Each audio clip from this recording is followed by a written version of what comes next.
Il s'est tenu le 8 octobre dernier, le traditionnel sommet Afrique-France du côté de Montpellier, sauf que pour cette fois, les dirigeants africains n'ont pas été invités.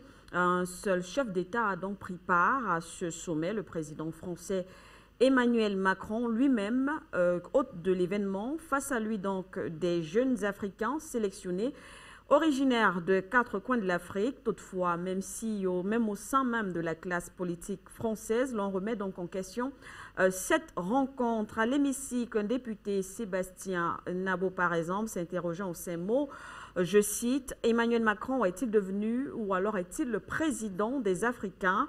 En Afrique, c'est le même son de cloche de toutes les façons. Bon nombre d'Africains ne se sont sentis ni de près ni de loin concernés et représentés à cette rencontre. Alors, analyse autour de ce sommet. Pourquoi cette nouvelle formule? Quid de l'influence française du côté de l'Afrique? On en parle avec nos invités. Et puis, guerre d'espionnage, la CIA crée donc une unité spéciale dédiée à la Chine. En effet, le directeur de la CIA a annoncé avoir mis sur pied au sein même de l'agence de renseignement une unité de haut rang focalisée sur la Chine. Pour le gouvernement américain, l'administration chinoise devient de plus en plus contradictoire, voire une menace. L'analyse donc autour de cette actualité également dans cette édition. Et puis, comme vous le savez, on aura bien sûr nos thématiques dans le cadre de l'actualité géopolitique. On parlera donc bien sûr de plusieurs thématiques qui font bien sûr l'actualité. Avec Sébastien Périmoni, par exemple, on parlera d'une probable intervention de l'OTAN dans les prochains mois du côté du Sahel. Il reviendra là-dessus, bien sûr. Et Fabrice Béor, qui est aussi avec nous. Avec lui, on parlera bien sûr des relations de la France et le Mali avec cette déclaration du président français Emmanuel Macron. Sans la France au Sahel, il n'y aurait plus de gouvernement au Mali. Et pour cette autre édition, une autre partie, chers téléspectateurs, ce sera le duel. Deux invités vont donc s'affronter, du moins affronter leurs idées sur une actualité. Et on parlera donc dans ce cadre-là des relations entre la Turquie et l'Afrique. Recep Tayyip Erdogan, ange ou démon, vous le savez, si la Russie pénètre peu à peu du côté de l'Afrique, la Turquie également pose ses cartes sur le continent noir. Pour certains, il faut bien sûr acclamer ou du moins accepter cette coopération et pour d'autres, il faudrait plutôt s'en méfier. Le duel se passera donc entre Luc Michel et Gamala Bina. Mesdames et messieurs, merci une fois de plus d'être avec nous. Vous regardez Géopolitique Internationale sur Afrique Média.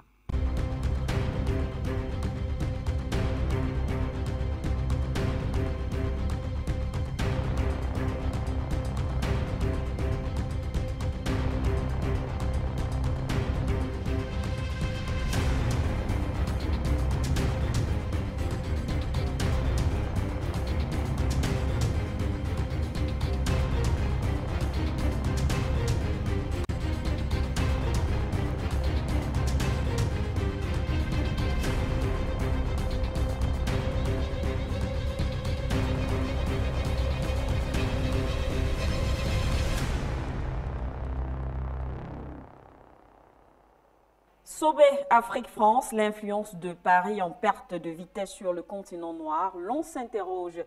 Eh bien, Sébastien Périmoni, je vais commencer par vous sur cette question. Déjà, merci d'être là, de répondre présent à cette autre invitation sur Afrique Média. On rappelle que vous avez pris activement part à ce sommet. On va dire, vous avez fait un contre-sommet. Vous reviendrez justement là-dessus au cours de votre prise de parole. Mais ce qu'on voudrait également savoir, en ce qui concerne cette rencontre, est-ce qu'il y a une symbolique derrière cette nouvelle configuration de sommet, Emmanuel Macron, face à des jeunes Africains? Oui, alors, vous m'entendez bien? Très bien, Sébastien. Voilà, je suis à l'extérieur, c'est pour ça. Donc oui, il y a évidemment une symbolique très forte, qui est l'idée de montrer que la France libère finalement de la France-Afrique, comme l'a dit M. Macron, de réinventer un imaginaire, un nouvel élan, un nouveau partenariat, justement en ne traitant plus, soi-disant, avec les dirigeants corrompus, les dictateurs, etc., que Macron soutient évidemment en sous-main à travers Le Drian, par exemple. mais de montrer une autre image, de montrer un autre symbole, en effet, que maintenant la France va s'associer avec la société civile, avec les acteurs sur le terrain, avec les gens qui veulent bâtir une nouvelle relation entre la France et l'Afrique. Et c'est pour ça qu'ont été sélectionnés tout un parterre d'Africains qui sont venus jeter de la pommade sur Emmanuel Macron.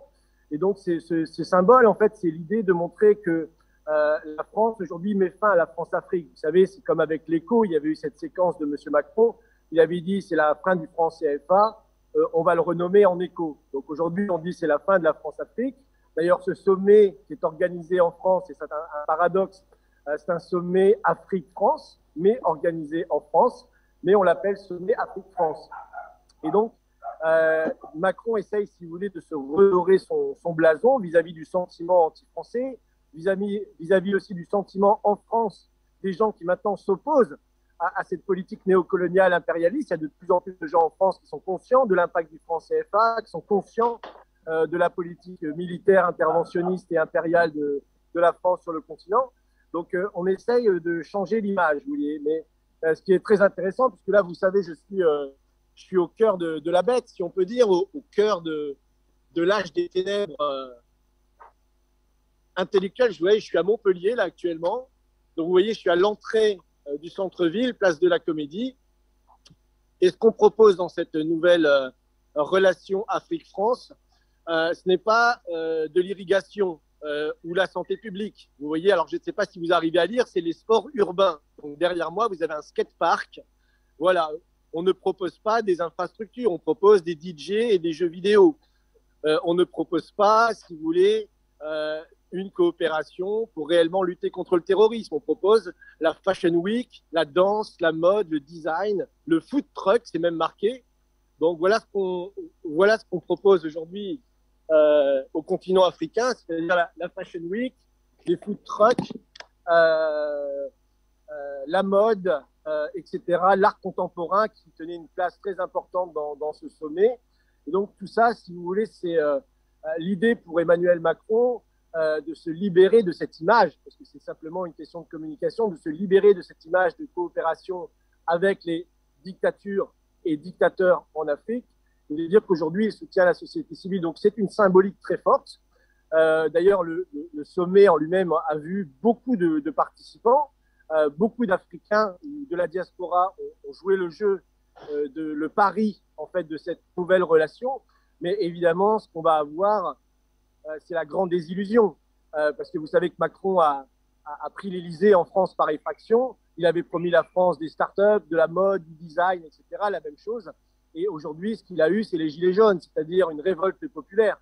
Donc, si vous voulez, on va avoir la même chose en Afrique. Je pense que les gens qui ont participé à ce sommet, alors bizarrement, on n'a pas pu être accrédité, on n'a pas pu être à l'intérieur. C'était vraiment très, très, très sélect. Ils ne voulaient pas d'opposition frontale. Et donc, on n'a pas vu de réels opposants. On n'a pas vu Amina Fofana, par exemple, à la tribune. On n'a pas vu des gens comme ça porter la contradiction à Macron. On a vu ses amis proches. Et on a eu ce sentiment un petit peu que, et c'est ce qu'avait voulu Macron, qu'on lui dit la vérité en face et que lui se défend pour justement lancer cette nouvelle imaginaire, comme il dit. Donc, c'est une vaste mascarade. Et je crois que l'Afrique n'a rien à attendre du tout de ce sommet. Merci à vous, Sébastien. Peut-être en une minute, l'activité que vous avez organisée sur le site exactement, de quoi il était question, Sébastien? Donc, en effet, il y a un contre-sommet qui a été organisé.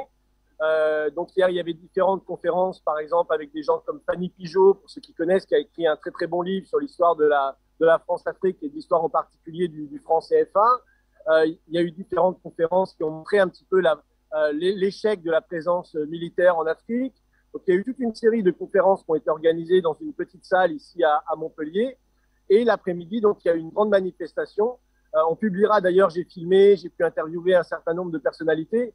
Les images seront bientôt disponibles. Donc, on a pu traverser toute la ville de Montpellier pour dénoncer la France-Afrique, pour dénoncer ce sommet, ce nouvel imaginaire de Macron, pour dénoncer évidemment la présence militaire en Afrique, pour dénoncer la politique néocoloniale de pillage du continent africain par les entreprises françaises.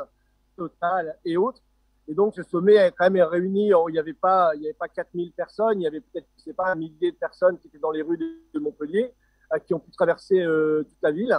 Et donc, de montrer à la population, justement, il y a eu beaucoup d'intérêt, des tracts ont été distribués, beaucoup de stickers ont été collés pour un peu dénoncer, parce que quand vous vous baladez dans Montpellier aujourd'hui, je ne peux pas vous le montrer à l'image là, vous avez 10 km déjà avant d'arriver dans Montpellier, vous avez des panneaux qui vous disent, voilà, venez célébrer les cultures africaines, 6 jours pour découvrir l'Afrique. Et en effet, c'est ce que je disais, c'est l'Afrique des DJ, des jeux vidéo, l'Afrique des skateparks et l'Afrique des food trucks. Donc, c'est pas du tout l'Afrique. C'est pas l'Afrique de la résistance, en tout cas. Et ça, vous avez des affiches partout dans Montpellier. Donc, c'est vraiment une grosse opération de communication qu'il fallait contrer. Et donc, on a décidé, avec un certain nombre d'associations, de groupes, d'acteurs, là, pour le coup, de la société civile, de venir faire un contre-sommet pour dénoncer cette supercherie. Voilà, merci à vous déjà pour ce premier geste, Sébastien Périmoni. Fabrice Béor, bonjour et merci d'être là. Également, cette posture du président Emmanuel Macron, le président français, qui a donc organisé ce sommet. Il n'a pas convié ses homologues africains, il a discuté avec la jeunesse africaine. Alors, l'on s'interroge, est-ce que la France peut faire sans les décideurs africains en passant ou alors en se réconciliant avec la jeunesse africaine? Pour cela, faudrait-il encore que le discours, la démarche soit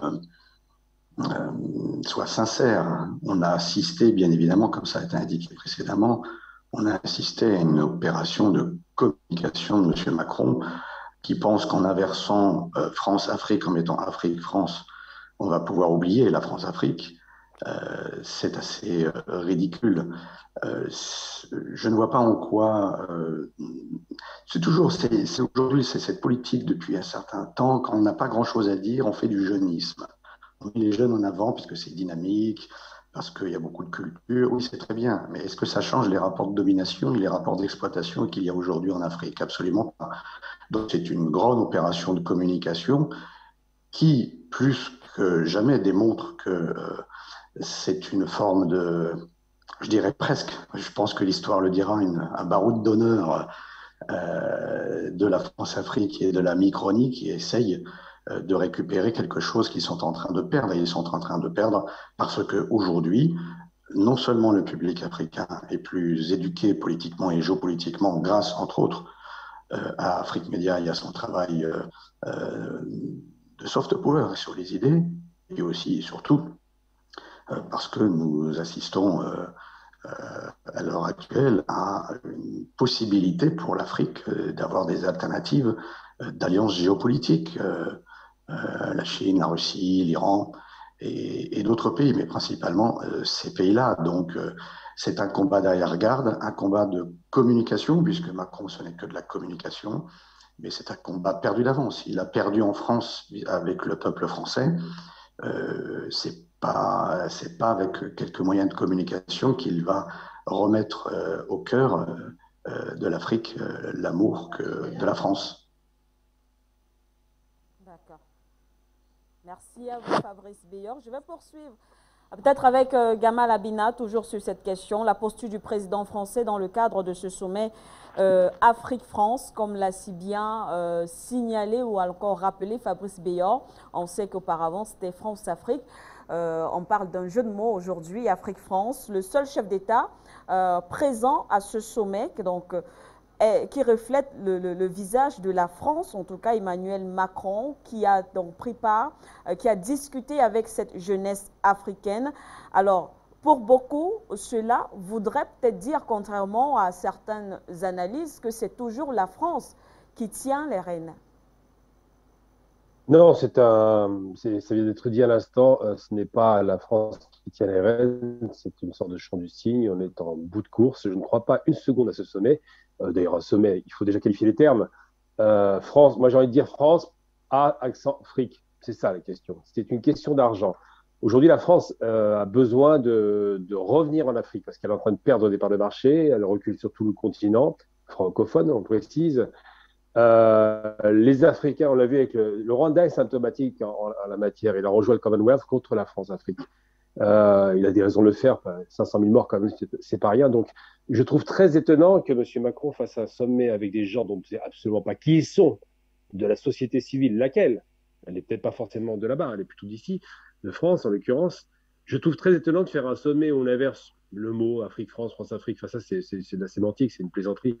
Pour discuter avec des jeunes, et oui, le jeunisme est quelque chose qui est très, très intéressant parce qu'ils sont faciles à convaincre, semble-t-il, et pour parfois d'ailleurs se prendre des claques. Je me souviens de ce discours extraordinaire de cette jeune Burkinabé qui a rappelé que c'était une femme intègre, parce que le Burkina Faso, c'est le pays des hommes intègres, et qu'elle lui a dit ses 4 vérités sur sa marmite.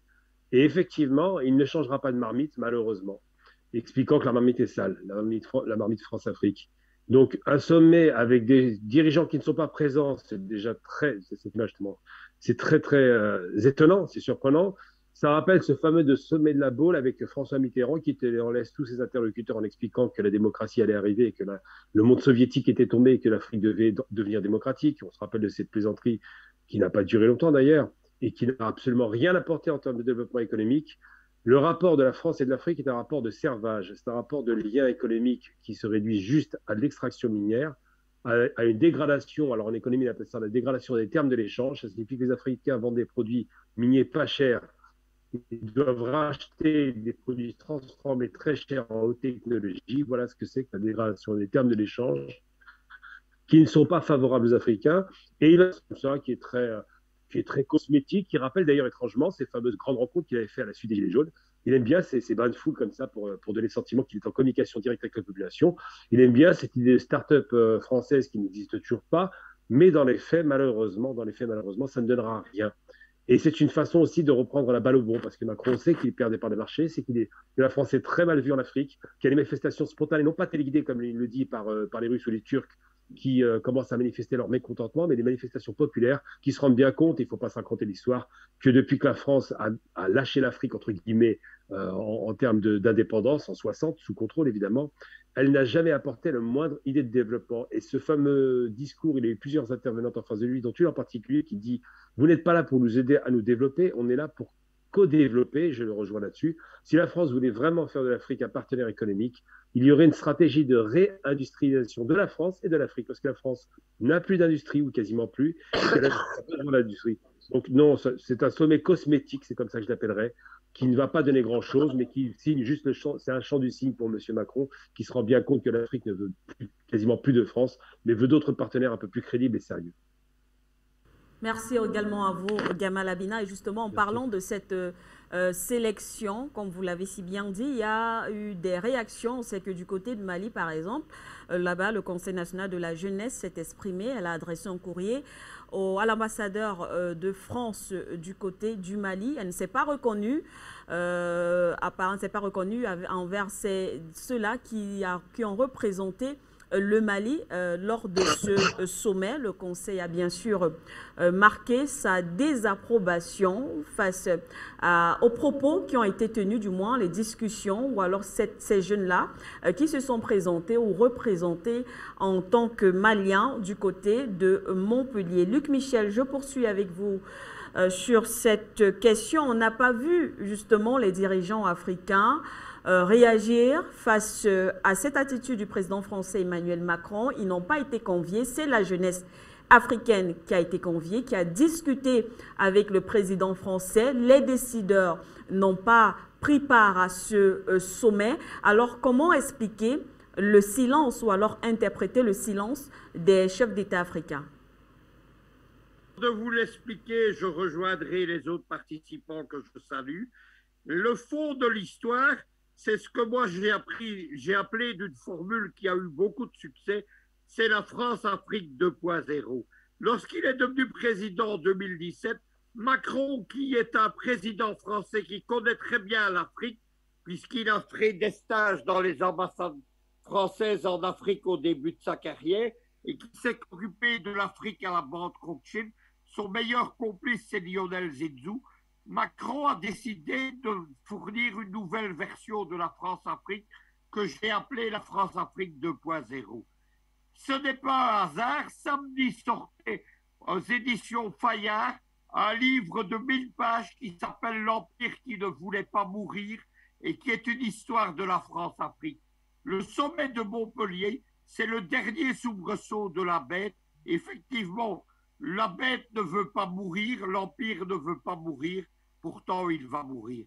Mais on ne comprend rien au sommet de Montpellier si on ne relit pas, si on ne comprend pas que c'est la version française des révolutions de couleur Made in USA qui sont lancées depuis 20 ans. Vous savez, derrière les révolutions de couleur, la première c'était en Yougoslavie en octobre 2020 contre le président Milosevic. J'étais déjà là-bas et je la combattais. J'étais engagé derrière le président Milosevic. Je n'ai jamais arrêté. L'un des artisans de ces révolutions de couleur, c'est la CIA. C'est ce qu'on appelle les vitrines légales de la CIA et les réseaux de Georges Soros. Eh bien, ils ont commencé par utiliser la soi-disant société civile. La société civile, c'est un concept développé dans les dernières phases de la guerre froide dans les années Reagan pour détruire l'Union soviétique et la Chine. L'un des constructeurs de cette fausse société civile, c'est Georges Soros précisément. Et derrière cette société civile, la technique de Soros, c'est de promouvoir des groupuscules de jeunes. Il y a, par exemple, le ballet citoyen au Burkina Faso, il y a Y'en a marre au Sénégal, il y a l'Amouka en RDC, il y a des groupuscules comme ça dans tous les pays africains, mais avant eux, il y a des groupuscules de Georges Soros dans tous les pays arabes, il y en a dans tous les pays européens, il y en a dans toutes les ex-républiques soviétiques, il y en a en Chine. Le financement, c'est les fameuses vitrines légales de la CIA et l'organisation, c'est Georges Soros, justement. Quand sont apparues les organisations africaines qui sont le volet africain des Européens, elles sont apparues lors d'un sommet USA-African Leader en août 2014 à Washington, organisé par Kerry Obama. Le sommet de Montpellier, c'est la copie France-africaine de ce sommet USA-African Leader. C'est en août 2014, dans ce sommet, qu'on va lancer ce que les Américains ont appelé le printemps africain, qui est le clone noir du printemps arabe. Printemps africain, évidemment, il faudrait plutôt parler d'hiver glaciaire quand on voit les résultats. L'opération que Macron a voulu monter, c'est exactement la version France-africaine pour les pays du précaré français de ce printemps américain d'Obama. Qu'est-ce que c'était le sommet US-African Leader? Là, on avait invité les chefs d'État et ça s'est mal passé pour Obama. Mais à 800 mètres de là, une des vitrines légales de la CIA, la NED, chargée de financer, d'organiser justement la société civile, elle organisait un sommet, un contre-sommet alternatif avec la société civile africaine, soi-disant, et les groupes de jeunes. À l'époque, je m'étais procuré une vidéo de 8 heures montrant tout le sommet que j'avais diffusé sur Internet. On la trouve encore sur ma chaîne PCN TV. Et c'est éclairant. C'est en fait Montpellier, c'est le clone de ce sommet de Washington. C'est donc le but, c'est de lancer contre les chefs d'État la soi-disant société civile et d'organiser la déstabilisation de ceux-ci. On n'a pas invité les chefs d'État parce que ceux-ci ne marchent plus. Des gens comme Macky Sall, comme Alpha Condé, c'est pour ça qu'on l'a renversé. Comme Talon, c'est pour ça qu'on prépare un coup d'État contre lui en ce moment. Ils se sont détournés de la France pour se tourner vers la Russie, l'Iran et la Chine. Les autres, des gens comme Déby, comme Obiang-Nema Massogo, comme les colonels de Bamako, comme Abiy Ahmed en Éthiopie, ils sont déjà tournés vers le bloc de l'Est. Donc, il n'y a plus d'intérêt pour Macron à les inviter. Voilà pourquoi ils n'ont pas été invités. J'ai interrogé des amis diplomates africains à Paris. Ils m'ont dit, on va voir si Macron va obtenir des contrats d'exploitation, s'il va obtenir des contrats miniers avec ces jeunes qui ne représentent rien.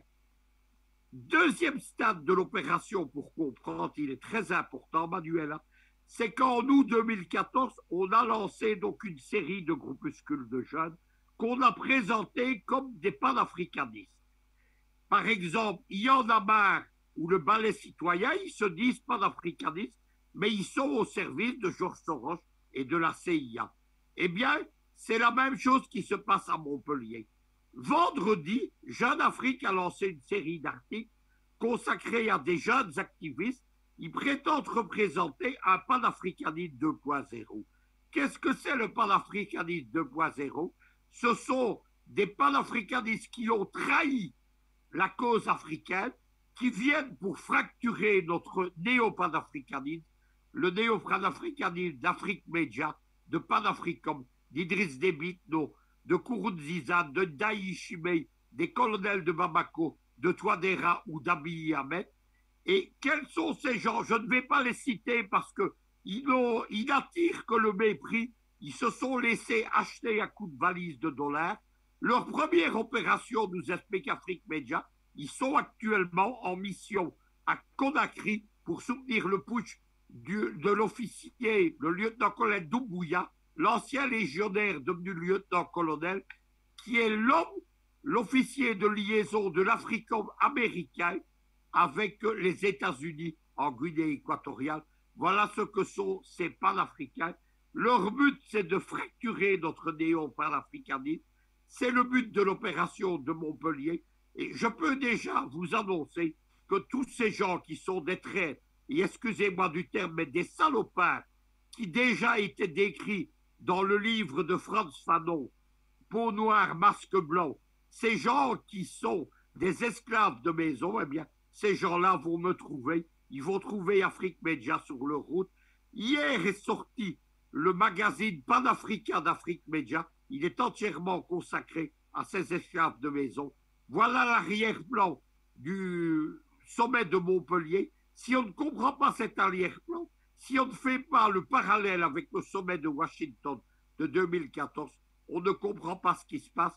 Machiavel, il a un disciple, c'est justement Macron. Macron a remis un mémoire universitaire à la fin de ses études sur Machiavel.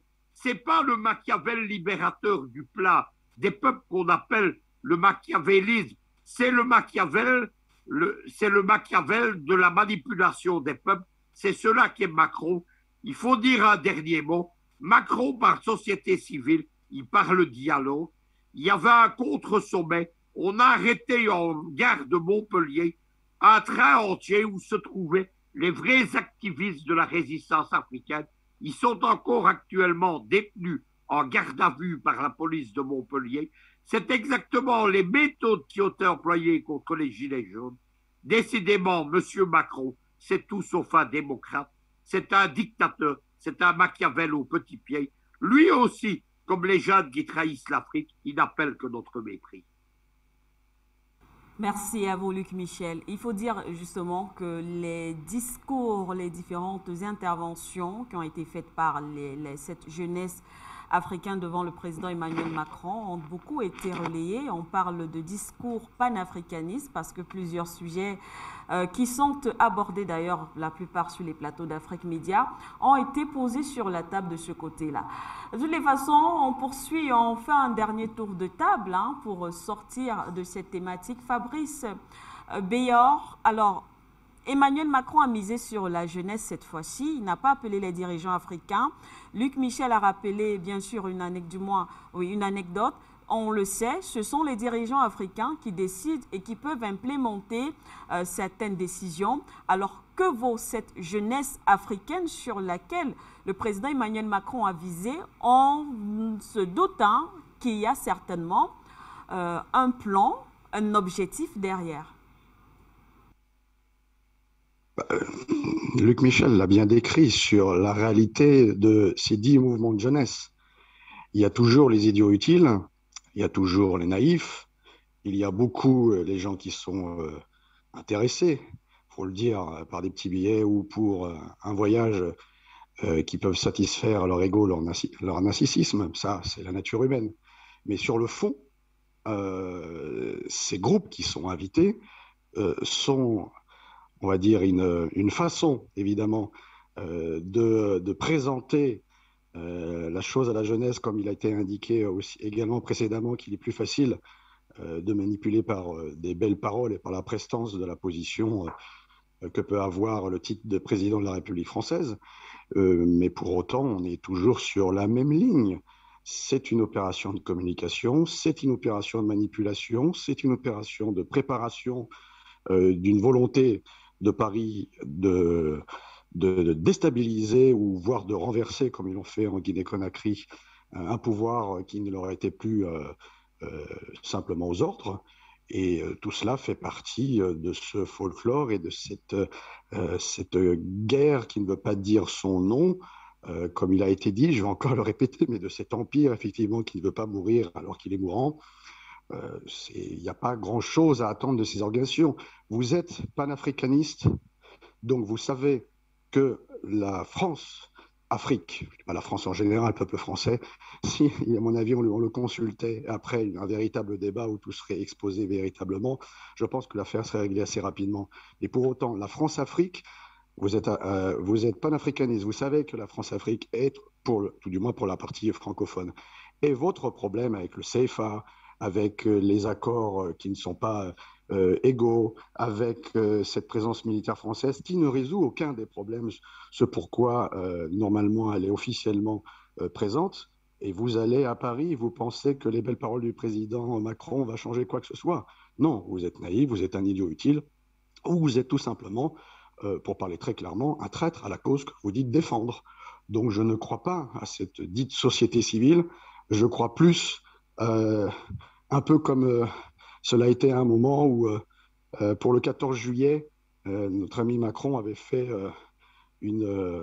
inviter des artistes sur le perron de l'Élysée, mais ça ne va pas plus loin, ça lui fait plaisir à lui, ça fait plaisir à son narcissisme, ça lui fait plaisir quand on l'écoute et qu'on ne le contredit pas, mais ça ne change pas la réalité sur le terrain. Comme il a été indiqué par les présidents africains, ce ne sont pas ces groupes de jeunes financés par Paris, le Quai d'Orsay et autres qui vont signer des contrats et qui vont décider de l'orientation géopolitique des pays, ce pourquoi Paris a déjà perdu.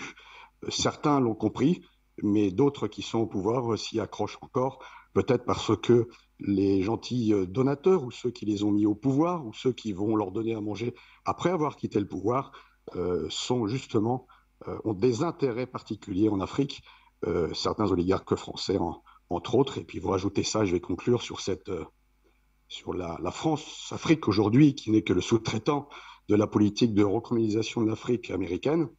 Et vous avez effectivement la pièce de théâtre qui est bien présente et qui est bien claire pour ceux qui veulent voir et qui ont les arguments.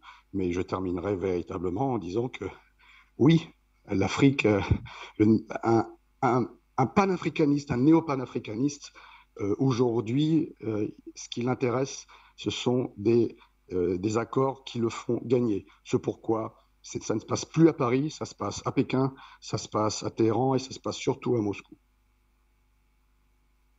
D'ailleurs, Sébastien Périmoni, opération de communication pour le numéro 1 français. Alors, est-ce qu'on peut dire aujourd'hui que malgré tout, malgré les critiques, Emmanuel Macron a très bien visé? Est-ce qu'on peut dire que cela a porté ses fruits? Vous qui êtes sur le terrain, quel est le pôle? Alors, je voudrais revenir sur un point, parce qu'on dit évidemment, on dit exercice de communication. Macron est un expert de la communication. Il a fait ce sommet comme une opération de communication, mais il faut être clair, on est plutôt dans une opération criminelle.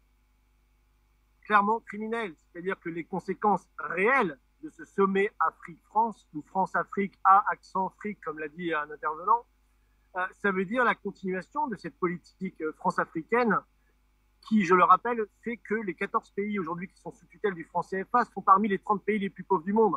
J'ai interviewé des gens lors du contre-sommet hier, des résistants gabonais, par exemple, qui disaient, qui me parlaient de ces femmes qui accouchent dans le noir ou qui accouchent par terre sans soins médicaux. C'est des 30 millions de personnes autour du lac Tchad qui sont en train de mourir dans l'insécurité alimentaire. C'est les gens qui meurent du terrorisme au Mali. Donc, ce n'est pas simplement un exercice de communication. Certes, il y a cette part de communication, mais c'est vraiment une politique criminelle. Il faut vraiment insister là-dessus parce qu'on n'est pas dans la rhétorique ici. On est dans la réalité. Et la réalité du continent africain, c'est cette réalité de souffrance, c'est cette réalité de misère. Et moi, ça me rend fou, si vous voulez, de voir ce sommet. Si vous voulez, c'est le sommet, comme je l'ai dit, de la mode, du design, de la fashion week, de l'art contemporain, etc. c'est vraiment l'Afrique de L'Oréal, l'Afrique de la cosmétique. Je crois que je ne sais plus qui a utilisé l'opération, c'est un sommet cosmétique. Elle est exactement véridique. C'est un sommet cosmétique sponsorisé par L'Oréal. Donc cette réalité, elle est très grave. Ce n'est pas simplement un exercice de communication. Peu importe d'ailleurs que le succès ait été un sommet dans l'opinion publique, ce qui n'est pas forcément le cas d'ailleurs à Madame Siquet. Je ne pense pas que la France a attaché, du moins le peuple français, ait attaché un grand intérêt à l'exercice de style de M. Macron hier, parce que tout simplement aujourd'hui les Français ne peuvent plus payer leurs factures d'électricité, les Français ne peuvent plus payer leurs factures de gaz, les Français ne peuvent plus payer l'essence à la fin du mois pour aller travailler parce que le prix a été multiplié de 30%. Donc les Français, si vous voulez, L'Oréal, la Fashion Week, le design, la mode, les défilés ou l'art contemporain, c'est pas du tout la préoccupation des Français et c'est encore moins des Africains. Donc j'insiste sur ce fait que ce n'est pas simplement un exercice de communication, peu importe sa résonance, c'est une politique criminelle organisée avec en effet, comme ça a été dit, des salopards, des béni-oui-oui qui sont venus soi-disant contredire Emmanuel Macron qui sur le podium, je pense que tout le monde a vu les images, il jubilait. Je veux dire, quand cette dame du Burkina Faso l'attaquait et tout le monde applaudissait là, il était mort de rire. Revoyez les images, il était mort de rire, il souriait, il éclatait de rire. Quand elle a parlé de la fameuse marmite, ça a été repris partout. Macron a explosé de rire devant cette dame qui posait un problème certes légitime, mais enfin bon, à sa manière.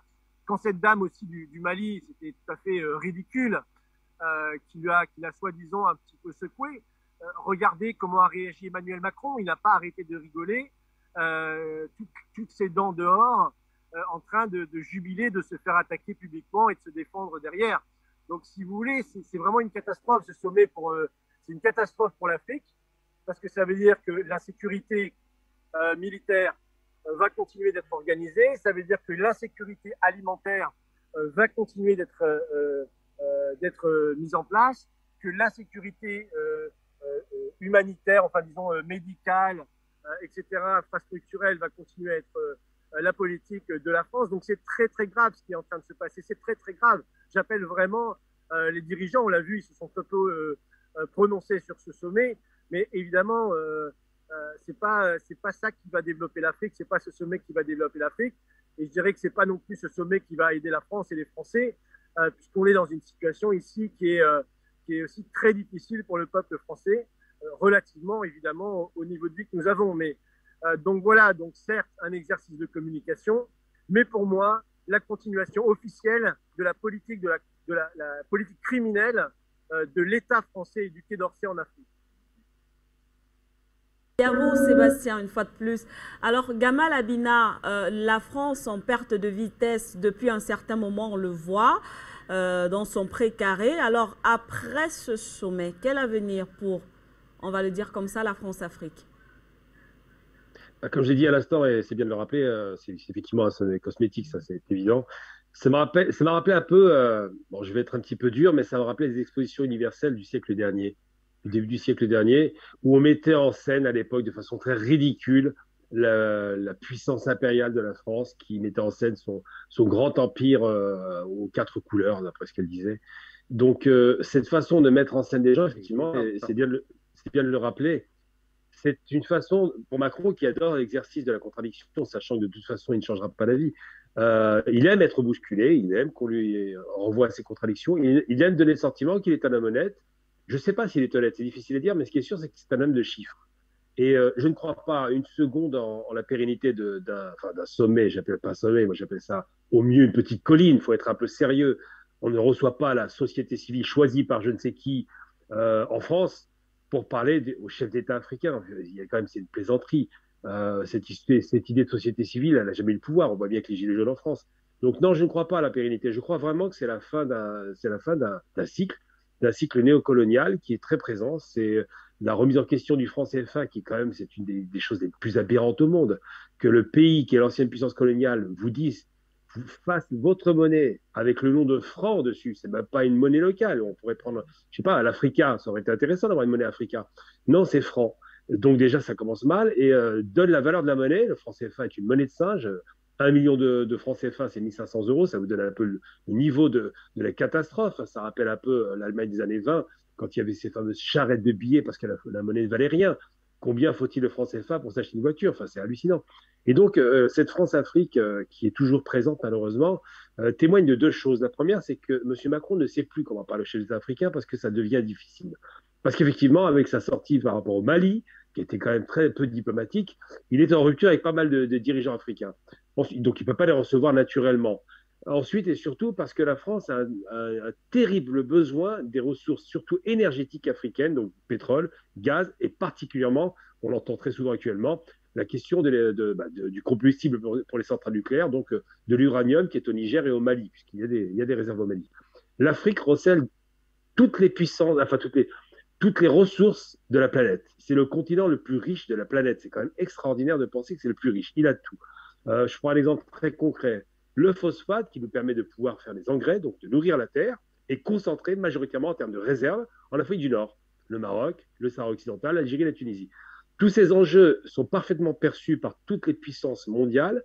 On sait que l'Afrique est sous-exploitée en termes d'exploitation minière. On sait qu'elle est surexploitée en termes d'argent, puisqu'elle se fait exploiter littéralement. On sait que si un État n'est pas présent sur la place, il va être tout de suite bousculé par un autre. On voit bien que la Chine, évidemment, est très présente. La Turquie, la Russie, l'Iran, les États-Unis. N'oublions jamais que cette puissance impériale est toujours présente.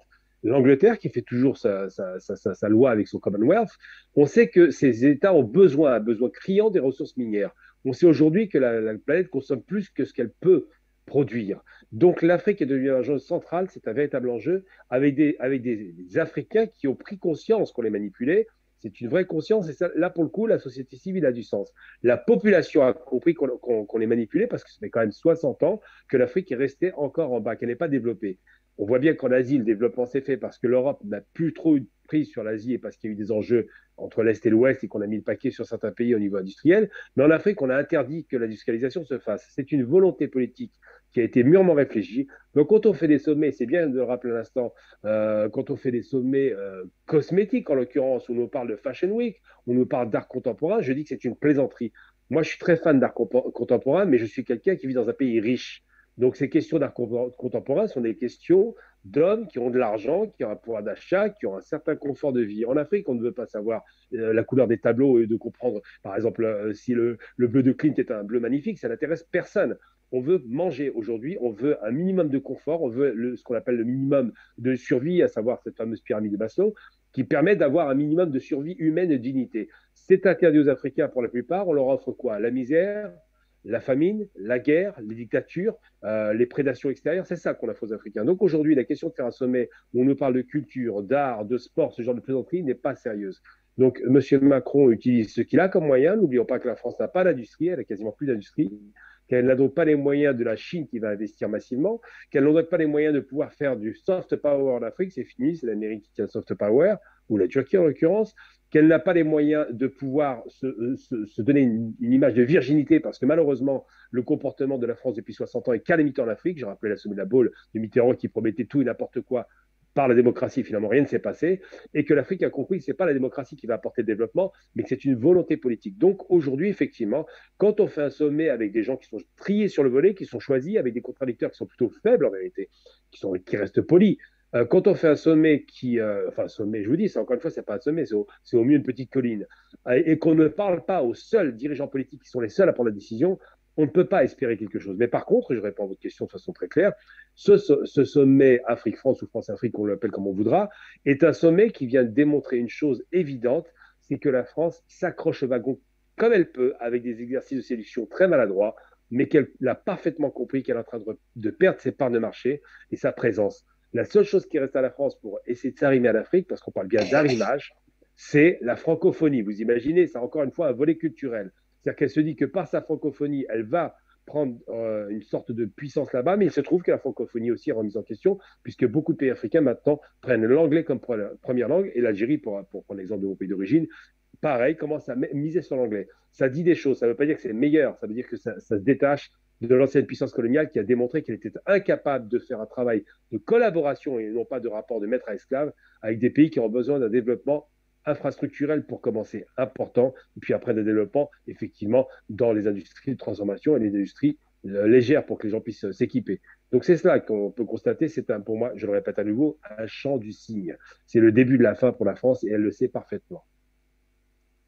Gamal, Luc Michel, en concluant sur cette question avec vous, la fin de la France-Afrique. Je vous passe la parole.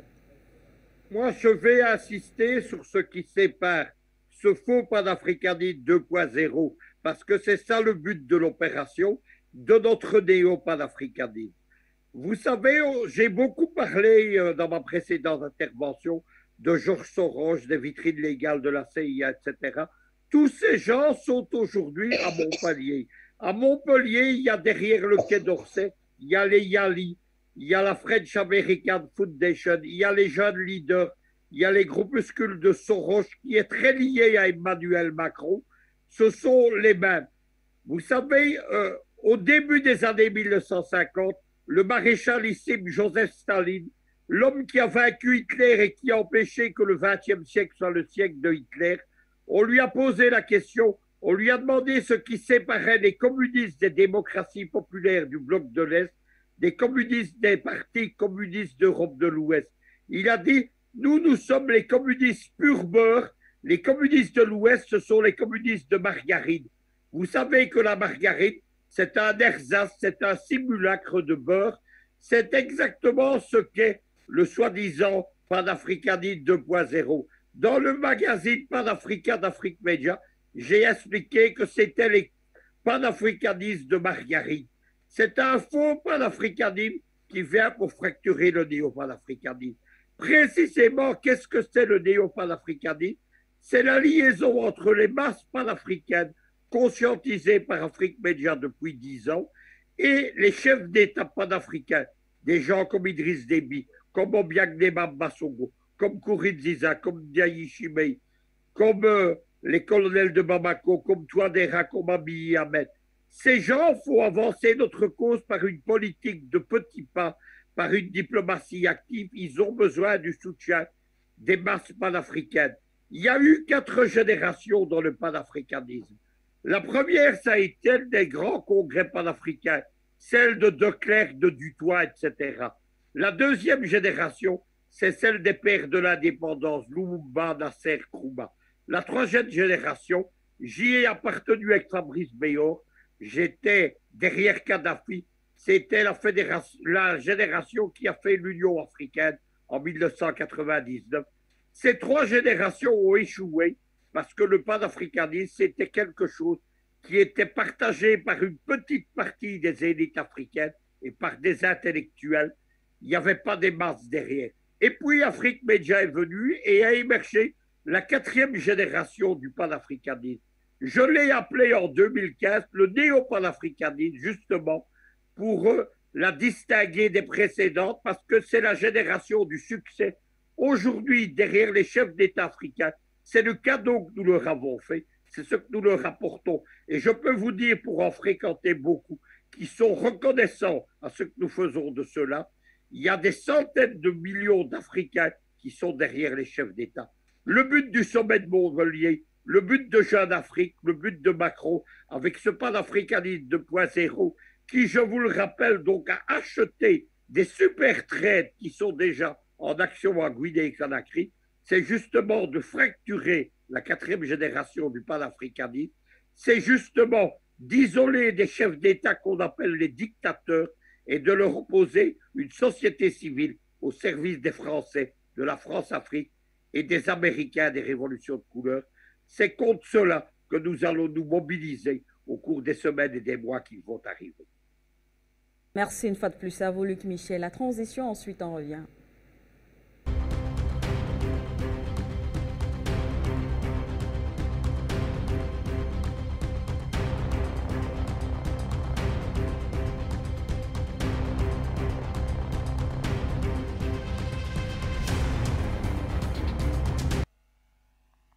Seconde thématique, vous le savez, comme on l'a coutumé, ce sera un seul tour de table pour en parler. Guerre froide et espionnage, la CIA crée donc une unité spéciale dédiée à la Chine. Luc Michel, je recommence avec vous sur cette question. La CIA donc qui crée cette unité spéciale, une unité de haut rang focalisée sur la Chine.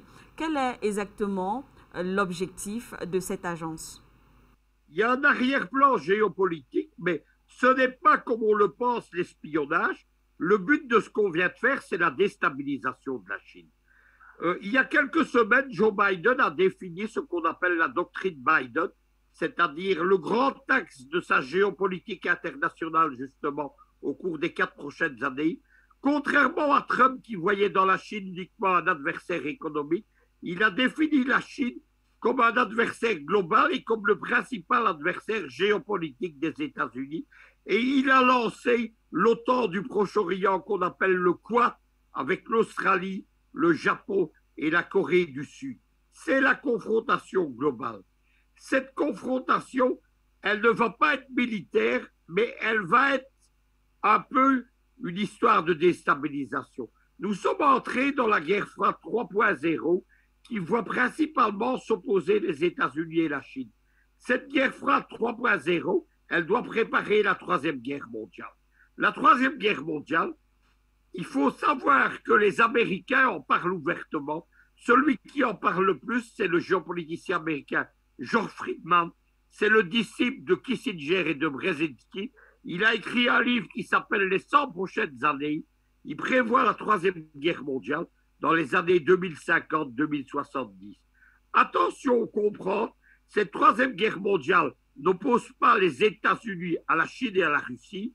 En 2050, la Russie et la Chine, elles ont implosé grâce aux manœuvres américaines. La Troisième Guerre mondiale, elle oppose les puissances qui vont émerger de la destruction de la Chine et de la Russie.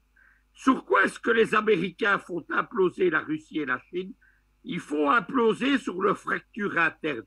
On fait imploser la Russie en 4 mini-États, notamment avec la question islamique dans le Caucase, avec précisément l'aide de la Turquie. La Turquie, c'est une des puissances que les États-Unis, nous allons bientôt en parler, font émerger à ses côtés dans le but de créer cette Troisième Guerre mondiale. Et la Chine, on l'a fait exploser sous la même façon. Il faut savoir que la Chine, elle est constituée d'une mosaïque ethnique. Moins de 50% de la population est constituée de Chinois ethniques qu'on appelle les Han, qui sont les héritiers de l'empire chinois millénaire. Les autres, ce sont des Tibétains, ce sont des Ouïghours, ce sont des gens qui habitent le Xinjiang, qui sont des musulmans chinois, mais pas des Chinois ethniques. Ce sont les gens de systèmes séparés à Hong Kong, à Taïwan, à Macao. Le but donc de la CIA, elle est en train d'organiser la confrontation avec la Chine. Au cours des dernières semaines, on a créé Biden une cellule au Pentagone qui est chargée d'étudier la guerre contre la Chine. On a créé le Quad, donc, qui est l'OTAN du Proche-Orient, destinée à être plus importante que l'OTAN elle-même, comme le montre la querelle actuellement entre Paris et Washington sur la question indo-pacifique. Troisièmement, le FBI vient de créer une cellule spéciale pour combattre ce qu'il appelle l'ingérence, l'influence et l'espionnage chinois aux États-Unis. Et enfin, la CIA vient de créer cette cellule qu'on appelle la CMC, donc la Commission militaire contre la Chine. Cette cellule, son but, c'est pas de s'occuper d'espionnage, c'est s'occuper de déstabilisation. On revient aux révolutions de couleur. Il y a déjà eu 2 révolutions de couleur qui ont été tentées à Hong Kong. En 2015, la révolution des parapluies, et en 2018-2019, la seconde vague. Ce sont des révolutions de couleur organisées de nouveau avec George Soros et les vitrines légales de la CIA. Et les Chinois ont bien joué. Ils ont écrasé ces révolutions de couleur et ils ont adopté des lois qui empêchent la subversion made in USA en Chine. Eh bien, les Américains vont essayer de relancer la subversion, de lancer cette subversion au niveau des Nations Unies, de la lancer dans le domaine diplomatique, etc. Et c'est cela le but de cette cellule de la CIA. Un mot, un des derniers mots, les révolutions de couleur, Ce n'est pas uniquement une affaire de groupuscules de jeunes ou de sociétés civiles. Les révolutions de couleur, elles ont été mises au point dans la dernière phase de la guerre froide, dans les années 1980, par Ronald Reagan et Madeleine Albright, qui était la ministre des Affaires étrangères américaine. Ils ont mis au point un certain nombre d'organismes qu'on appelle les vitrines légales de la CIA. Ce ne sont pas des ONG comme on le croit, ce sont des organismes de l'État américain qui sont pilotés par des commissions bipartisanes, démocrates républicains, quelle que soit la couleur du président, républicain avec Trump, avec Bush 2, ou démocrate avec Obama et Biden. Les vitrines légales de la CIA, on les appelle comme ça parce qu'elles font légalement tout ce que la CIA ne peut pas faire clandestinement. Eh bien, c'est cela le cœur des révolutions de couleur. George Soros, c'est simplement leur principal associé. Ces explications, Luc Michel. Merci. Gamal Abina, alors on rappelle que pour le président américain, l'administration chinoise devient de plus en plus contradictoire, voire une menace. Alors selon vous, en quoi la Chine est donc dangereuse pour les États-Unis? Alors là, effectivement, il y a un énorme rapport géopolitique qu'on peut rappeler par rapport au fait que à l'origine, il y a eu des relations de haut et de bas avec la Chine et les États-Unis.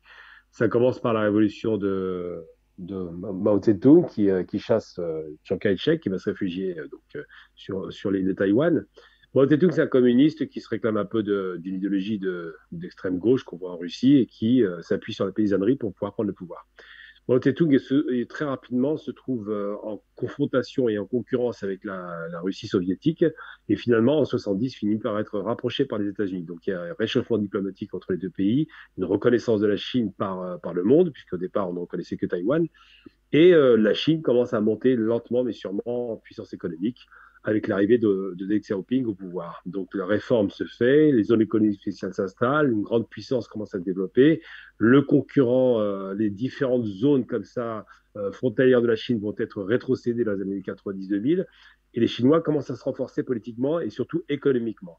Très rapidement, on se rend bien compte que la Chine, avec une croissance en moyenne de 10% par an, va bientôt déborder les États-Unis et dépasse tous les autres gros pays de l'OCDE. Et on se rend compte que la Chine, qui rentre à l'OMC, devient un concurrent actif sur le terrain économique, vend beaucoup de produits de qualité et surtout devient un des principaux fournisseurs de semi-conducteurs. Donc, c'est des éléments électroniques qui permettent de pouvoir tout équiper aujourd'hui, téléphone, portable, voiture, et télévision et tout ce que vous voulez. Donc, la Chine devient une véritable puissance économique influente et pas seulement, puisqu'elle commence à se déployer militairement avec un budget de 300 milliards de dollars par an au niveau de l'armement, parce qu'elle se rend bien compte qu'il faut être présent à l'extérieur. Et l'arrivée de Xi Jinping au pouvoir, qui est un véritable classique du Parti communiste, dont le père avait été un opposant d'ailleurs un temps, avait même été emprisonné, Xi Jinping finit par dire la Chine d'abord. La puissance chinoise s'affirme pas seulement par l'économie, mais aussi par le militaire. Ils commencent à installer une base à Djibouti, commencent à sécuriser leurs approvisionnements, commencent à développer des relations stratégiques avec l'Afrique, particulièrement et le Moyen-Orient, et commencent à montrer une sorte de dissonance par rapport au concert des nations. Ils se rendent bien compte que sur la question libyenne, tout comme les Russes, ils ont été roulés à l'époque en laissant passer un vote d'agression de la Libye à l'ONU. Et la Chine aujourd'hui est devenue un concurrent. Donc avec l'arrivée de Trump au pouvoir, il s'inscrit clairement et de façon frontale contre la Chine parce qu'il comprend que la Chine devient la puissance économique et que l'Amérique s'affaiblit économiquement parce que tout est délocalisé en Chine, comme tout ce qui est fait d'ailleurs par le reste du monde. Hein. Et surtout, l'arrivée de Biden par la suite au pouvoir va créer une idéologie qui dit que la Chine est un concurrent stratégique, économique et politique, et militaire bien sûr. Donc Biden commence à reprendre à son compte la politique anti-chinoise de Trump, mais de façon beaucoup plus active. Et Biden va prétexter de soi-disant l'espionnage économique qui a eu lieu, comme si ce n'était pas de bonne guerre, et tous les pays le font, hein, pour dire que la Chine non seulement est un concurrent, mais est un concurrent déloyal. Donc pourquoi aujourd'hui la Chine inquiète les États-Unis et le reste de l'Occident? C'est parce qu'elle a décidé elle aussi d'investir massivement en Afrique depuis une vingtaine d'années, et qu'aujourd'hui on se rend bien compte que les Chinois, dans leurs investissements en Afrique, gagnent des parts de marché et surtout gagnent de la sympathie. Rappelons que la Chine n'a jamais été une puissance coloniale, qu'elle a été colonisée, qu'elle a été écrasée alors que c'était la plus grande puissance économique il y a 4 siècles, rappelons-le aussi, que la Chine est un pays qui reprend sa dignité, parce que c'est un rapport à la dignité, Elle a été humiliée avec les guerres de l'opium et le fait qu'on ait totalement empoisonné sa population par l'opium. Et aujourd'hui, elle veut montrer au reste du monde que non seulement elle a repris sa place centrale d'empire du milieu, c'était le plus grand empire mondial, il ne faut pas l'oublier, que c'est quand même le pays le plus peuplé de la planète, 1,4 milliard d'habitants, et que c'est un pays qui a voix à la parole, qui a le droit de s'exprimer, qui veut exporter ses révolutions. Donc en 79, je dis bêtise, en 89, quand on a commencé à faire tomber tous les régimes de l'Est, les régimes plus ou moins communistes, ils ont essayé de déstabiliser la Chine avec cette fameuse manifestation des jeunes de Tiananmen. Ça n'a pas marché. Les Chinois ont résisté à ce souffle de déstabilisation. Et aujourd'hui, les Chinois disent, nous comptons, nous redevenons une grande puissance et nous avons l'intention de l'affirmer par l'économie, c'est déjà le cas, mais aussi par le politique et le militaire. Donc les Chinois deviennent un concurrent direct des États-Unis, possèdent la bombe atomique, ont les moyens de ce qu'on appelle le soft power qui se développe, mais surtout les moyens économiques. Et puis je rappelle une chose très importante, parce que les gens ne l'ont peut-être pas bien perçu, c'est qu'à l'époque d'Obama, lorsqu'il a fallu voter le budget des États-Unis qui devait dépasser les 100% du PIB d'endettement, ils ont bataillé à peu près une semaine entre Obama et son Parlement, et finalement, c'est les Chinois qui ont tapé du poing sur la table, qui ont dit nous possédons 2000 milliards de dettes américaines, puisqu'ils achètent beaucoup de T-bonds, de bons du trésor américain, et ils ont dit vous votez immédiatement le budget. C'est la Chine qui a donné ordre aux États-Unis de faire le travail. Et les États-Unis se sont pliés aux ordres de la Chine, parce que la Chine possède la dette américaine, parce que la Chine est souveraine, parce que la Chine a des réserves de change considérables, et parce que la Chine est le principal acteur économique en matière de puissance industrielle aujourd'hui. On voit qu'aujourd'hui, les Chinois sont aussi dans l'espace avec l'État éconote. Les Chinois sont là pour durer et n'ont pas l'intention de reculer. En substance, c'est les raisons pour lesquelles les États-Unis sont très inquiets. Gamal, effectivement, on le voit, lorsqu'on parle de puissance mondiale, on voit que la Chine, du moins les États-Unis et la Chine sont donc coude à coude. Alors, je poursuis avec vous, Fabrice Beyor, sur cette question. On parle de guerre froide entre la Chine et les États-Unis avec cette agence, du moins cette unité spéciale qui a été créée au sein même de la CIA. Alors, votre avis sur cette question? Vous pouvez y aller, Sébastien. Fabrice Beyor. Oui, excusez-moi, je n'ai pas entendu votre question. Oui, tout simplement votre avis justement sur cette question, cette unité spéciale qui a été créée au sein même de la CIA du côté des États-Unis. Contrairement aux apparences, justement, est-ce que vous partagez l'avis des autres copanélistes? Les États-Unis ont peur de la Chine. Oui, ça a été indiqué par les deux précédents intervenants, à savoir, c'est une bonne description de la situation géopolitique et historique. Et aujourd'hui, les Américains, comme hier d'ailleurs, en 2000 déjà, ils ont commencé à Belgrade. J'ai été d'ailleurs avec mon ami Luc Michel et camarade Luc Michel, nous étions déjà à Belgrade à ce moment-là et on a vu naître toutes ces opérations effectivement de la CIA liées avec également les réseaux Soros qui sont un peu qui vont là où la CIA ne va pas directement, en créant ces groupes de jeunes, cette société civile, ce discours sur la soi-disant démocratie et ainsi de suite. Et depuis les années 2000, ils n'ont pas arrêté. Donc ce qui se passe aujourd'hui contre Pékin, c'est juste une montée en puissance. Ce qui était plus simple pour eux et dans les pays européens et également aujourd'hui, ce qu'ils font dans les pays africains, ils sont en train de le monter en puissance depuis qu'il a été décidé au sein de l'oligarchie américaine, que ce soit Trump ou Biden, ça ne change rien. On change les acteurs, mais la pièce de théâtre est toujours la même. Et dans le cas précis, la Chine a été pointé du doigt effectivement d'un point de vue économique comme comme un concurrent, non pas un concurrent, comme un adversaire, comme un ennemi même, c'est écrit très clairement comme ça dans les think tanks américains, et pour cela, ça fait partie du plan des néoconservateurs américains qui détiennent la politique étrangère des États-Unis depuis au moins Bush fils, je dirais même peut-être Bush père, et qui, on va parler de Kissinger également, mais pratiquement aujourd'hui dans la forme moderne, c'est à peu près à ces moments-là. Et nous avons aujourd'hui tout simplement cette volonté très claire qui a été indiquée. Leur plan, c'est 2040, destruction de la Russie en plusieurs États, ce pourquoi leur intervention en en Ukraine, la déstabilisation, c'est ce qu'ils cherchent. Ce pourquoi ils ont essayé de faire la chose à Minsk. Ce pourquoi ils tapent sur la Russie également en Syrie. Ce pourquoi ils tapent également, entre autres, la Russie en Afrique. Et aujourd'hui, ils font exactement la même chose avec, évidemment, la Chine, avec les soi-disant organisations de défense des droits de l'homme à Hong Kong. À ce que sache, lorsque Hong Kong a été rétrocédé à Pékin, il n'y avait pas de parlement, il n'y avait pas de démocratie. C'était le gouverneur anglais qui décidait de tout. Donc d'un seul coup, ils sont devenus démocrates une fois qu'ils avaient plus le territoire sous leur contrôle. C'est assez amusant. Donc aujourd'hui, pour conclure, oui, c'est le même scénario qui a commencé en 2000 à Belgrade, mais à une puissance 100 contre Pékin. Et c'est ce combat aujourd'hui qui fait que le bloc de l'Est, ce bloc eurasiatique, à savoir Moscou, Pékin, rejoint dernièrement par Téhéran, cherche de leur côté des alliances alternatives également pour se passer de cet Occident et de leurs sanctions. Et en cela, ils sont pas. Le bloc occidental n'est pas le bloc occidental. Le bloc de l'Est n'est pas par principe anti-occidental. Il est simplement a-occidental. Ça, c'est pas son problème. Et c'est pourquoi nous avons ces liens aujourd'hui entre cet axe géopolitique Eurasie-Afrique qui est très important. Et c'est ça, évidemment, qui fait peur aux États-Unis, puisque si la Chine, effectivement, devient la première puissance mondiale, acceptée par tout le monde, puisque c'était le cas aujourd'hui, mais acceptée par tout le monde, que se passera-t-il? Ils auront leur monnaie, le dollar, qui est une pyramide de Ponzi, qui ne va pas s'effondrer tout de suite, parce que c'est encore la monnaie la plus liquide, donc malheureusement, c'est la dernière d'ailleurs qui s'effondrera.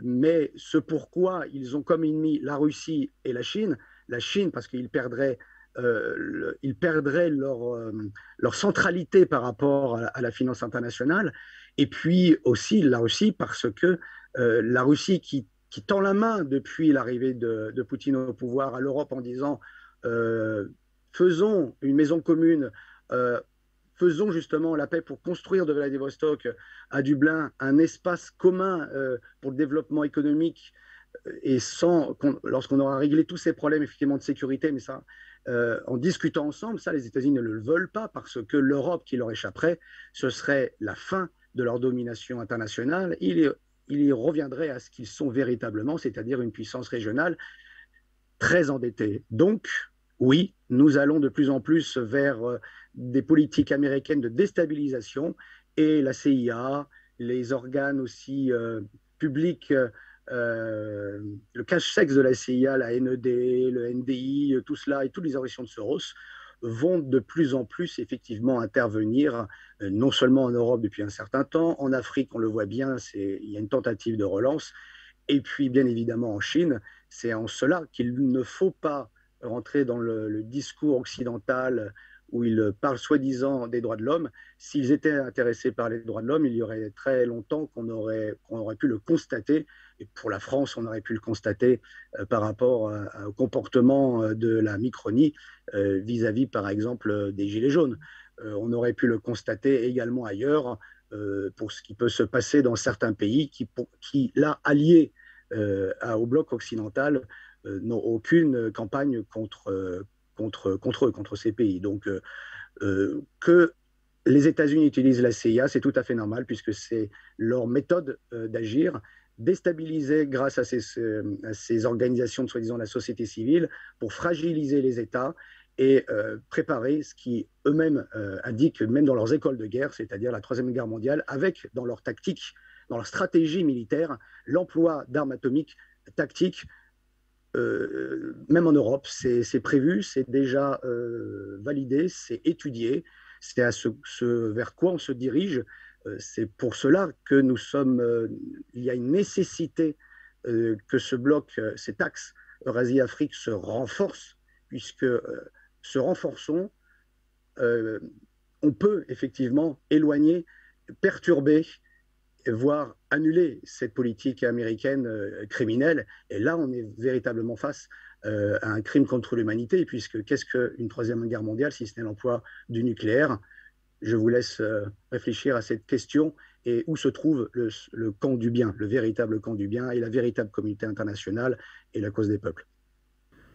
Merci à vous, Fabrice Béor. Je ne sais pas si Sébastien Périmoni nous a rejoint déjà une fois de plus. Non, pas encore. Alors, on va prendre la transition. On va passer à la seconde partie de ce débat. Ce sera l'actualité géopolitique.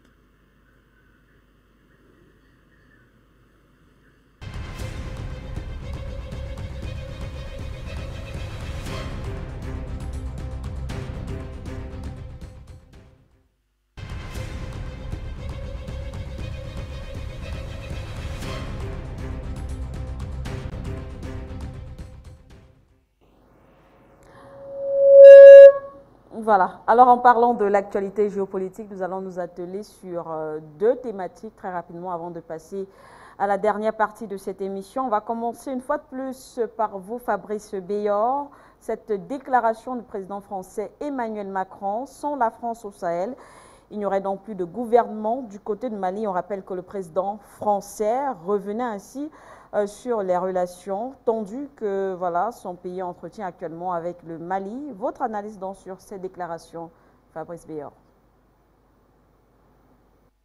C'est risible, c'est clownesque, c'est honteux.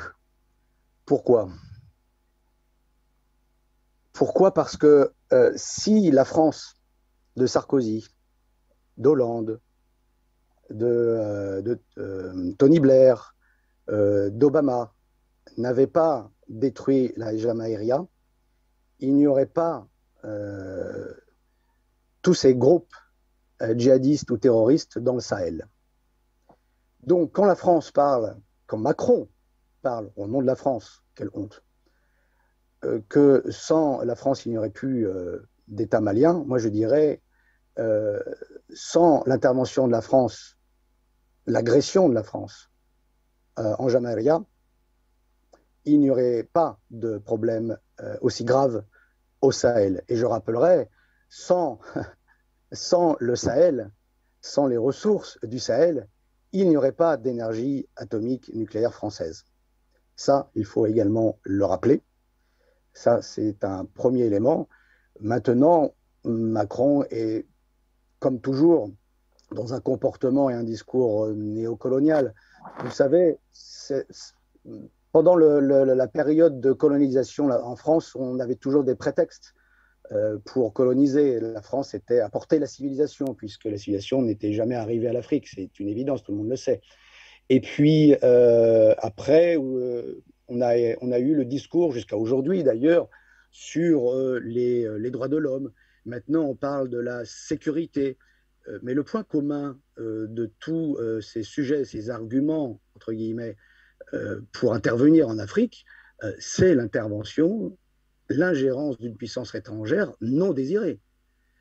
Et aujourd'hui, voir Macron essayer de se donner le beau rôle, ça peut passer pour des masses, en particulier en France, qui ne seraient pas et qui ne sont pas informés sur les rapports entre la France et l'Afrique, parce que imaginez bien que dans les médias du système, on parle de l'Afrique comme des pays qui sont assistés, à qui on donne de l'argent et il ne se passe rien, qui ne veulent pas travailler, et ainsi de suite, ainsi de suite. Les classiques, on va dire, poncifs. Mais il ne faut pas en vouloir, même aux Français qui peuvent penser ça, puisqu'ils n'ont pas majoritairement encore, bien que ça change aujourd'hui avec Internet, un autre son de cloche, et ils se laissent aller à la facilité. Et c'est sur cela que joue notre ami Macron. Il parlait plus, finalement, à son public français pour se donner, peut-être même dans le cadre des prochaines élections présidentielles, une stature de chef d'État international. Mais pour autant, ça ne change rien à la réalité. C'est bien la France-Afrique, c'est bien l'intervention de la France en Afrique, c'est bien la destruction de la Jamaïria, ce crime qui a tué plus de 100 000 personnes en Jamaïria sur une population autour de 5 millions qui a abouti à cette déstabilisation dans le Sahel. Donc le minimum que pouvait faire la France, c'était le service après-vente. Et le service après-vente, c'était de réduire à néant les groupes terroristes dans la région. Mais ce n'est pas ce qu'il s'est produit, c'est tout le contraire. Donc il n'y a que deux éléments, M. Macron. Soit, à force effectivement de détruire même tous les éléments qui font l'État français pour la fondre dans la mondialisation américaine, vous avez même détruit l'armée française qui n'est plus en mesure de pouvoir combattre le terrorisme, ou alors, et d'ailleurs, ça peut être pas automatiquement une opposition. Votre intervention n'est là effectivement que pour faire perdurer une déstabilisation qui justifie de faire venir des militaires européens dans le cadre de l'OTAN, c'est-à-dire sous commandement américain, pour faire continuer et perdurer la domination occidentale et les rapports inégaux entre l'Occident et l'Afrique. Voilà ce qu'il faut dire à Macron. Et il faut simplement lui dire qu'aujourd'hui, l'Afrique, les masses panafricaines sont certainement bien plus éduquées et au courant de ce qui se passe et de ce qu'on veut essayer de leur faire ingurgiter, et que non, c'est aux États souverains d'imposer par leurs propres moyens la sécurité, la pacification de leur territoire, afin de garantir la concorde, le dialogue d'abord, la concorde ensuite et le développement.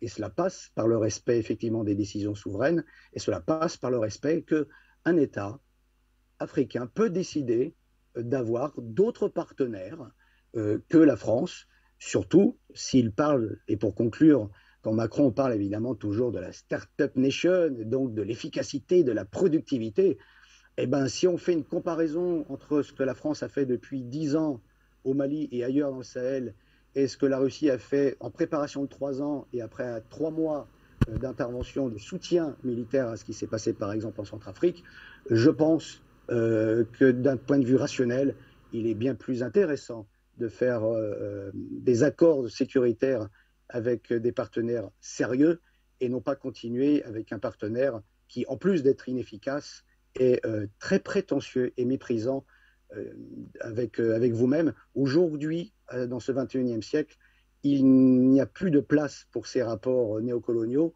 mais à Paris, chez certains tout du moins, dans certains milieux, et les milieux donc de la France-Afrique, et certains oligarques français dont la fortune dépend de l'exploitation des richesses de l'Afrique, ils n'ont toujours pas compris, ou alors ils ont trop compris, mais trop attachés à leurs privilèges, trop attachés à leurs richesses, trop attachés à leur coffre-fort, leur poule aux œufs d'or. Je pense qu'ils s'accrochent comme une moule à leur rocher, sauf que la marée du néopanafricanisme est également aujourd'hui, grâce à l'alliance géopolitique alternative qui est cet axe Eurasie-Afrique, je pense que cette marée va dans le sens de l'histoire, et le sens de l'histoire, c'est le retour, ou tout du moins l'accès des pays africains à leur souveraineté, puisque c'est la base de toute liberté des peuples. Et c'est comme cela, lorsqu'un peuple est libre, que l'on peut discuter à ce moment-là d'égal à égal. C'est cela le monde multipolaire, et c'est cela que promeut le bloc eurasiatique face au bloc américano-occidental, qui est toujours dans une logique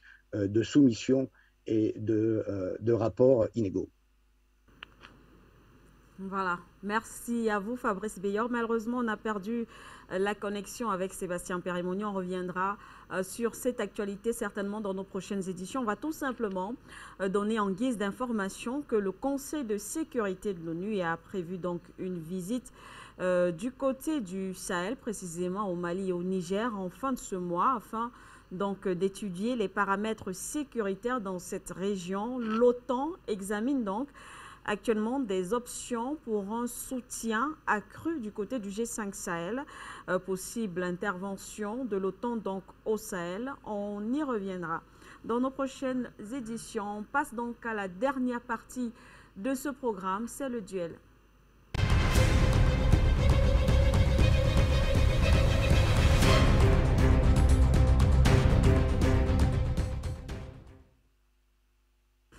Eh bien, c'est la dernière, troisième partie de ce programme. On va donc parler, entre autres, des relations entre l'Afrique et la Turquie, ange ou démon. En effet, on rappelle que si la puissance russe pénètre donc de plus en plus sur le sol africain, la Turquie, de son côté, pose également ses cartes petit à petit. D'ailleurs, un sommet Turquie-Afrique pourrait donc se tenir en décembre prochain du côté d'Istanbul. Alors si pour certains c'est une coopération qui est à saluer, pour d'autres il faut bien sûr s'en méfier. Et justement ce sera donc l'objet de notre duel. Luc Michel et Gamal Abina, on fera tout simplement 2 tours. Chaque personne aura 2 prises de parole. Vous aurez donc le chrono, 3 minutes par prise de parole. Je n'interviendrai pas. Je vous laisse donc la parole. Je vais peut-être commencer. Vous commencez peut-être, Luc Michel. Tout d'abord, je préfère dire débat courtois que duel. Vous savez que je suis souvent opposé aux panélistes d'Afrique Média, simplement parce que je suis un géopoliticien engagé et pas un observateur, et que pour moi, la géopolitique est un théâtre d'action. Moi, je ne suis pas opposé à la Turquie, je combats la Turquie. Qu'est-ce que c'est la Turquie d'Erdogan? C'est le principal allié des États-Unis au Proche-Orient, en Afrique. C'est la deuxième puissance de l'OTAN et c'est le cheval de Troie des Américains en Syrie, en Libye et au Sahel. Qu'est-ce que c'est la Turquie d'Erdogan? C'est un projet géopolitique qu'on appelle le néo-ottomanisme. C'est la reconstitution d'une sphère géopolitique d'influence dans les pays que contrôlait jadis l'Empire ottoman. Cette sphère d'influence, elle ne peut se reconstituer que sous le parapluie américain, ce qu'on appelle la politique américaine du Grand Moyen-Orient, définie par les néoconservateurs en 2003, ce qu'on appelle le printemps arabe, le printemps africain, etc. C'est la suite de ce Grand Moyen-Orient. Le Grand Moyen-Orient, il veut fracturer dans les États, il veut déboucher sur la constitution d'une vingtaine de nouveaux États. C'est sur cela que la Turquie d'Erdogan surfe pour essayer de faire son néo-ottomanisme. La Turquie d'Erdogan s'appuie sur un deuxième projet géopolitique. C'est un projet qui est né dans la Turquie des années 1920. On appelle cela le pantouranisme. C'est la domination par Ankara de toutes les anciennes possessions turques en Asie centrale qui sont devenues des républiques soviétiques pendant les années 20. Dans les années, ce courant pantouranien, il est émergé dans les années 1920. Il avait pour dirigeant Enver Pacha, qui avait été Premier ministre turc. Ils ont fait la guerre à la Russie bolchevique et ils l'ont perdu. Le projet pantouranien, c'est directement l'adversaire idéologique et géopolitique du projet de Poutine, de la France et du géopoliticien belge Jean Thiriard, qu'on appelle le néo-eurasisme. C'est ce projet que moi je porte depuis 40 ans ici en Eurasie. Donc la Russie, c'est l'ennemi absolu de la Russie. Ce n'est pas parce que la Russie essaye d'utiliser des négociations pour fracturer l'OTAN que la Turquie est sympathique. Deuxièmement, il faut dire un mot de la Turquie en Afrique.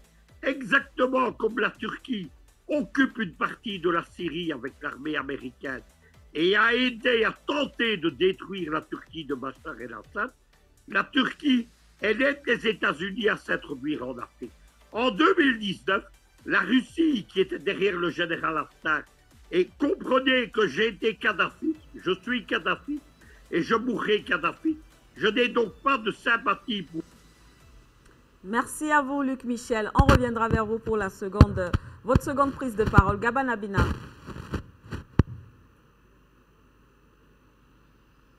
Parce qu'il se trouve que je reviens de Turquie, que j'ai eu tendance à soutenir les pro-turcs en France pour des raisons simples. D'abord, il y a une véritable haine de la Turquie de la part des Français qui s'est développée depuis une vingtaine d'années.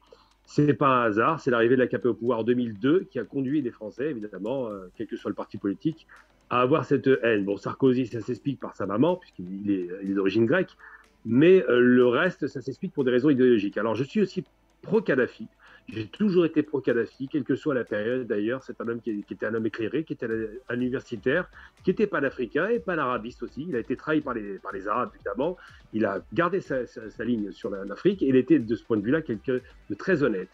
Son pays vivait très bien avant l'intervention de l'OTAN. Alors les Turcs à ce moment-là ont été fautifs, et je le reconnais. Et c'est depuis 2016, depuis la tentative de coup d'État du 15 juillet 2016, que la politique turque a diamétralement changé. J'ai eu la chance, en allant en Turquie, de rencontrer un haut responsable turc qui m'a expliqué en substance la stratégie turque. Alors, je ne rentrerai pas trop dans les détails, mais la Turquie a effectivement un pied dans l'OTAN. C'est vrai, elle a un pied dans l'OTAN depuis très longtemps, depuis 1952. La Turquie est donc le bras armé de l'OTAN contre la Russie à l'origine bolchevique. Mais la Turquie, ce n'est pas seulement un bloc monolithique et idéologique, c'est aussi des gens qui réfléchissent et qui cherchent leurs intérêts. L'idée d'Erdogan, qui, je le rappelle, est marié avec une femme arabe, hein, donc ce n'est pas un hasard, n'est pas une idée qu'on avait chez les Turcs de Mustafa Kemal. Ce n'est pas l'idée racialisante du rapport de la Turquie au reste du monde. La Turquie regrette a perdu son prestige en tant que grand État à l'époque, qui était le grand califat turc, donc. Et l'idée d'avoir resserré la Turquie autour du peuple turc en tant que peuple racialisé a été un vrai problème. Erdogan n'est pas dans cette logique. Il a commis beaucoup de fautes politiques contre la Syrie, contre la Libye, mais par rapport à l'Afrique, il est plutôt dans une démarche positive. Pour donner un exemple très concret, contrairement à la Chine qui, lorsqu'elle investit en Afrique, amène ses hommes pour travailler, les Turcs, eux, amènent des travailleurs turcs en minorité et laissent les Africains travailler sur les chantiers. Ensuite, la Turquie a décidé de redéployer sa géopolitique au niveau de la région parce qu'elle sait qu'elle est en danger avec l'Occident. La tentative d'assassinat d'Erdogan par un opposant à Fethullah Gülen a été un vrai problème, et Fethullah Gülen, comme par hasard, est aux États-Unis. Donc, effectivement, les Turcs sont un allié stratégique pour l'Occident, mais c'est aussi un pays qui pose problème par rapport à la direction politique actuelle de la Turquie. Donc, je ne crois pas, et je ne peux pas réduire la Turquie à un simple pion de l'Occident. Il y a aussi des intérêts personnels, il y a une stratégie qui est menée par le gouvernement turc dans le but de réussir elle aussi, à reprendre sa dynamique économique. Rappelons que la Turquie est attaquée sur le plan de la monnaie. Il y a une dégradation monétaire des Turcs par l'Occident qui a divisé la monnaie par 5 en attaquant la monnaie turque. Donc, les Turcs sont aussi en danger, ne le perdons pas de vue. Je ne pense pas que les Turcs soient le monstre qu'on voudrait présenter aujourd'hui. Michel, votre dernière prise de parole sur cette question. Je souris lorsque je viens d'entendre que Erdogan, ce n'était pas la Turquie ethnique, parce que c'est exactement l'opposé de ça. En 2018, politiquement, pour conserver la majorité au Parlement turc, l'AKP d'Erdogan s'est allié à un parti néo-nazi, néo-fasciste turc qu'on appelle le MHP, qui est connu en Occident sous le nom des loups gris. Ce sont eux qui sont les partisans du pantouradisme sur une base raciale et ethnique pan-turque. C'est donc exactement l'inverse de ce qu'Amal Amina vient de nous dire. En 2019, les Haftar, avec l'aide de la Russie, s'apprêtaient à reprendre le contrôle de Tripoli. Et Erdogan a été envoyé à Tripoli en Libye pour soutenir les islamistes et reprendre le contrôle américain sur la Libye. Il a aéroporté une dizaine de milliers de djihadistes venus de Syrie. Deuxième chose, il faut savoir qu'il y a une internationale d'Ankara et d'Erdogan. Cette internationale, elle se base sur 4 choses. Tout d'abord, l'État turc et ses services secrets, qu'on appelle le MIT. Deuxièmement, le soft power turc, qui est basé notamment sur des télévisions satellitaires au Proche-Orient et en Asie centrale, sur le modèle d'Al Jazeera.